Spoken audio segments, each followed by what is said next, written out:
Hello guys, welcome back to my channel. I hope आप बढ़िया ही होंगे एंड बढ़िया ही रहना। आप देख रहे हैं हमारा यूट्यूब चैनल नॉलेज हाउस। आज मैंने इस वीडियो में method of preparation of phenol, physical property and acidic character of phenols के बारे में बताया है।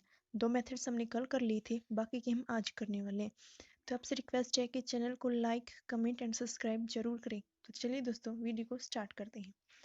तो ये देखिए, हमने कल मेथड्स ऑफ प्रिपरेशन हमने दो कर ली थी, ये वाला कर लिया था, ये वाला। तो बाकी के हम आज करने वाले हैं। तो यहाँ से हम स्टार्ट करते हैं।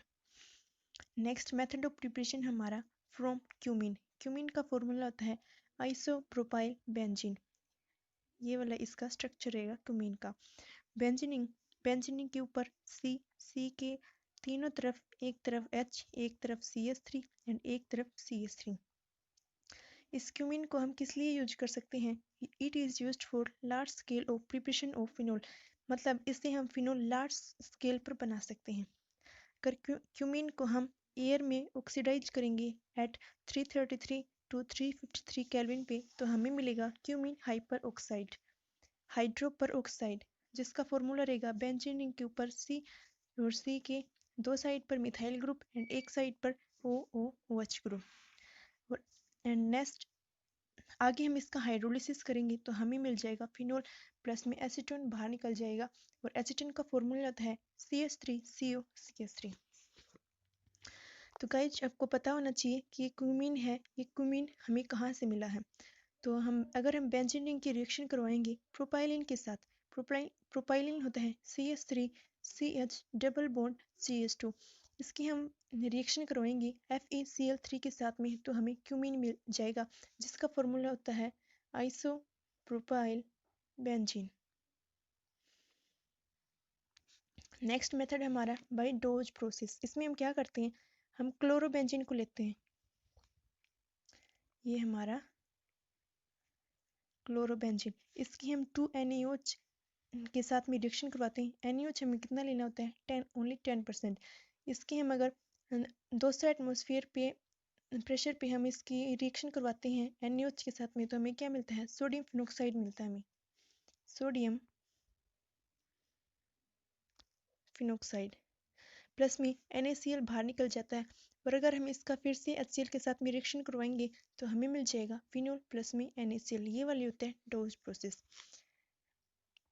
तो गाइज, आप ये वीडियो अच्छे से देख लेना एंड अच्छे से प्रिपेयर कर लेना, क्योंकि एग्जाम्स में ये क्वेश्चन बार बार आता है कि राइट एनी 2 और 3 methods of preparation of phenols. तो आप ये अच्छे से कर लेना। नेक्स्ट हमारा फ्रॉम फिनोलिक एसिड।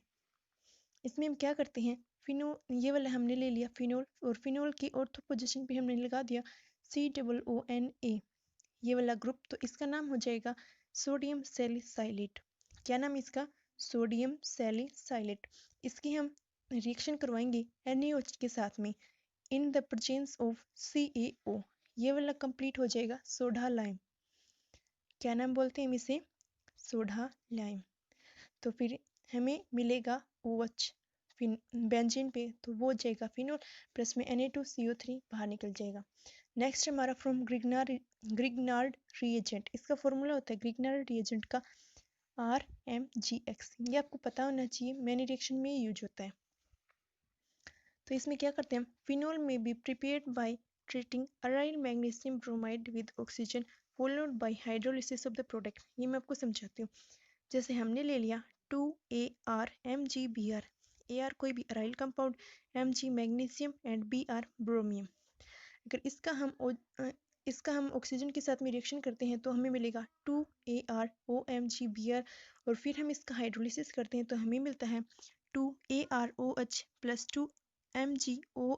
Mg की एक साइड पर OH आ जाएगा एंड एक साइड पर Br आ जाएगा। तो मैं इसको एग्जाम्पल के साथ में आपको समझाती हूँ। इसमें हमने 2 मॉलिक्यूल्स ले लिए फिनाइल मैग्नीशियम ब्रोमाइड की। ये वाला फिनाइल हो गया, मैग्नीशियम ब्रोमाइड। इसके हम O2 के साथ में रिएक्शन करेंगे तो हमें 2 मॉलिक्यूल से मिल जाएंगे OMgBr एट बेंजीन पे। फिर हम इसका हाइड्रोलिसिस करेंगे तो हमें 2 मॉलिक्यूल्स मिल जाएंगे फिनोल के एंड 2MgOH Br, ये बाहर निकल जाएगा। लास्ट मेथड ऑफ प्रिपरेशन हमारा फ्रॉम कोल तार। इसकी वैसे हम ज़्यादा रिएक्शन नहीं होती, इसको हम ओनली ऐसे याद कर सकते हैं कि अगर हम कोल तार का डिस्टिलेशन करेंगे तो हमें फिनोल मिल जाएगा। नेक्स्ट स्टार्ट करते हैं हम फिजिकल प्रॉपर्टीज। फिजिकल प्रॉपर्टीज में हमें देखना होता है कि फिजिकल स्टेट इसकी क्या रहेगी, इसका बॉइलिंग पॉइंट क्या रहेगा, इसकी सोल्युबिलिटी क्या रहेगी। तो फर्स्ट देखते हैं फिजिकल स्टेट। फिजिकल स्टेट में हम क्या देखते हैं, phenols are generally colourless solid और लिक्विड, मतलब उनका कोई भी कलर नहीं होता। When they react with O2 they show some colour. आपको ये याद रखना है कि फिनोल्स का वैसे कोई कलर नहीं होता, लेकिन अगर वो ऑक्सीजन के साथ में रिएक्शन करते हैं तो वो थोड़ा बहुत कलर शो करते हैं। नेक्स्ट हमारा बॉइलिंग पॉइंट। फिनोल्स जो इंटरमोलिक्यूल एच बॉन्डिंग, एच बॉन्डिंग आपको पता ही होगा क्योंकि ये इलेक्ट्रोनेगेटिव एटम के साथ में होती है। इलेक्ट्रोनेगेटिव एटम हमारे होते हैं फ्लोरीन, ऑक्सीजन एंड नाइट्रोजन। तो इसमें हम फिनोल में एच बॉन्डिंग देखते हैं। हमें अब हम इसमें देखते हैं हाइड्रोजन बॉन्डिंग कैसी होती है। तो हाइड्रोजन बॉन्डिंग होती है H एटम के बीच में और ऑक्सीजन के बीच में, O फिनोल्स के बीच में। फिनोल के O और H के बीच में होती है। तो इसमें O इलेक्ट्रोनेगेटिव एटम है, तो ये वाला H को अट्रैक्ट करेगा। तो इस पे H पे पॉजिटिव, पार्शियली पॉजिटिव चार्ज होता है, ऑक्सीजन पे पार्शियली नेगेटिव चार्ज होता है। आगे हम देखते हैं phenol have high boiling point in comparison of the corresponding hydrocarbon and aryl halides which do not contain H bonding. इसका मतलब है फिनोल का हाई बॉइलिंग पॉइंट होता है ड्यू टू एच बॉन्डिंग, लेकिन अगर हम उनका कंपैरिजन करें हाइड्रोकार्बन के साथ में एंड अराइल हैलाइड के पास में जिनमें एच बॉन्डिंग नहीं होती, तो उनका बॉइलिंग पॉइंट कम होता है और फिनोल का बॉइलिंग पॉइंट ज़्यादा होता है। जैसे हम देखते हैं फिनोल का बॉइलिंग पॉइंट होता है 455 केल्विन और टोल्विन का बॉइलिंग पॉइंट होता है 384 केल्विन। नेक्स्ट हम बढ़ते हैं सोल्युबिलिटी की तरफ। Phenols are practically insoluble in water, but di और trihydric phenols they are fairly soluble। इसका मतलब है फिनोल्स वैसे तो insoluble होते हैं वाटर में, लेकिन उनके ड्राई और ट्राईहाइड्रिक फिनोल्स वो वेरी फेयरली soluble होते हैं due to H bond with water, क्योंकि वे पानी के साथ में H बॉन्डिंग कर लेते हैं, तो इसलिए वो soluble हो जाते हैं। All phenols are soluble in aqueous alkaline solution due to the formation of water soluble salt। ये कह रहा है कि जो ऑल फिनोल्स हैं वो एक्वस अल्कलाइन सॉल्यूशन में सोल्यूबल होते हैं, क्योंकि वो वाटर सोल्यूबल साल्ट बना लेते हैं। नेक्स्ट हम बढ़ते हैं केमिकल रिएक्शन की तरफ। मैं आपको बता देती हूँ phenols are highly reactive and weakly acidic compound, मतलब ये रिएक्टिव तो बहुत ज़्यादा होते हैं लेकिन एसिडिटी इनकी कम होती है। अब बढ़ते हैं एसिडिटी की तरफ। Phenols react with aqueous alkali metal hydroxide to form salts known as phenoxide। Phenoxide क्या होते हैं, फिनोक्साइड अल्कली मेटल हाइड्रोक्साइड के साथ में रिएक्शन करता है तो हमें मिलता है फिनोक्साइड। जैसे हम फिनोल लिखते हैं, फिनोल की NaOH के साथ में रिएक्शन करेंगे तो ये बना लेगा सोडियम फिनोक्साइड प्लस में।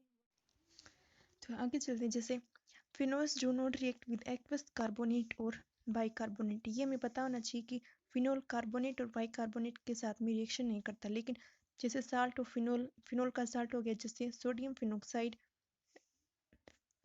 फिनोल का साल्ट ही होता है ये सोडियम फिनोक्साइड। अगर ये मिनरल एसिड हो गया जैसे कार्बोक्सिलिक एसिड हो गया, कार्बोनिक एसिड हो गया, तो ये वाले इसके साथ में रिएक्शन करके फिनोल बना देते हैं। जैसे ये वाला सोडियम फिनोक्साइड अगर कार्बोनिक एसिड के साथ में रिएक्शन करेगा तो हमारे पास बन जाएगा फिनोल। कार्बोनिक एसिड का फॉर्मूला होता है H2CO3, ये आपको पता होना चाहिए।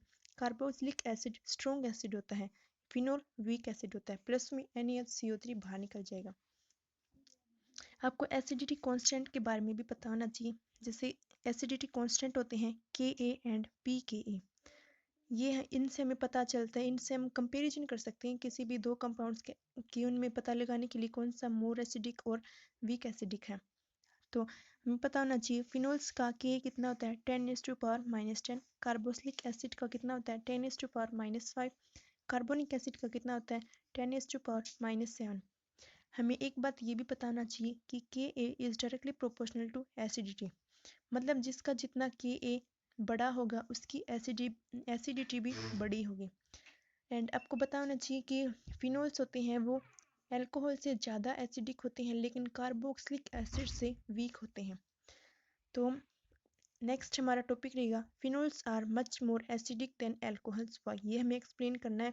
ये वाला क्वेश्चन बहुत बार एग्जाम्स में भी आता है, लेकिन इसकी वीडियो मैंने पहले से ही अपलोड कर रखी है, तो मैं उसका लिंक डिस्क्रिप्शन में दे दूँगी, आप वहाँ से जाकर इस वीडियो को देख लेना, क्योंकि वाले टॉपिक वेरी इंपॉर्टेंट होता है from exam point of view से। तो आज के लिए इतना ही। नेक्स्ट हम बात करेंगे केमिकल प्रॉपर्टी जो फिनोल्स के बारे में। तब तक के लिए बाय बाय, टेक केयर।